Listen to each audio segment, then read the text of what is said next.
আমাদের তারাপীঠ ভ্রমণের যাত্রাটা শুরু হয়েছিল কলকাতা স্টেশন থেকে 12:55 আপ তেভাগা এক্সপ্রেসে করে। এই ট্রেনে 2S এর ভাড়া জনপ্রতি 95 টাকা। 209 কিলোমিটারের পথ অতিক্রম করে বিকেল 5টা নাগাদ তেভাগা এক্সপ্রেস আমাদেরকে পৌঁছে দিয়েছিল রামপুরহাট জংশন। স্টেশনে পৌঁছে বাইরে এসে আমরা উঠে পড়েছিলাম একটা অটোতে।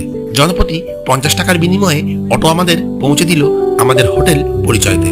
তো হোটেলে চেক ইন করে আমরা একটু ফ্রেশ হয়ে নিয়ে বেরিয়ে পড়লাম মন্দির যাওয়ার উদ্দেশ্যে। আমাদের হোটেল থেকে মন্দিরের দূরত্ব 800 মিটার মতন। মন্দিরের বাইরে মৌচাক নামক পূজা ভান্ডার থেকে 100 টাকার বিনিময়ে ডালা নিয়ে 7:20 নাগাদ দাঁড়িয়ে পড়েছিলাম মন্দিরের জেনারেল লাইনে।